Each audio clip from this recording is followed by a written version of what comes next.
Hello, my artsy friends. In this video, we'll be covering how to do a pistol stitch. Let's jump in. Starting with a water-soluble stabilizer, I printed on this and cut it out, just sticking it onto my fabric here and getting started. So coming up through the back, and much like the French knot, we're going to wrap 2 to 3 times, but instead of going right next to where I came out, I'm actually going to extend it.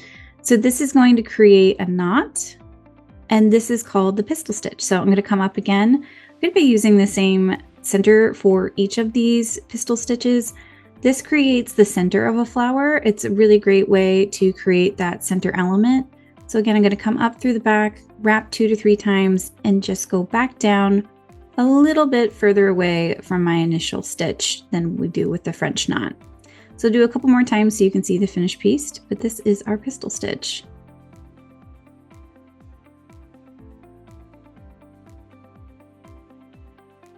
There we go. Check it out. Thank you for stitching with me today. Be sure to download your free pattern sampler and guide wherever you're watching this lesson. I'll see you next time. Happy stitching!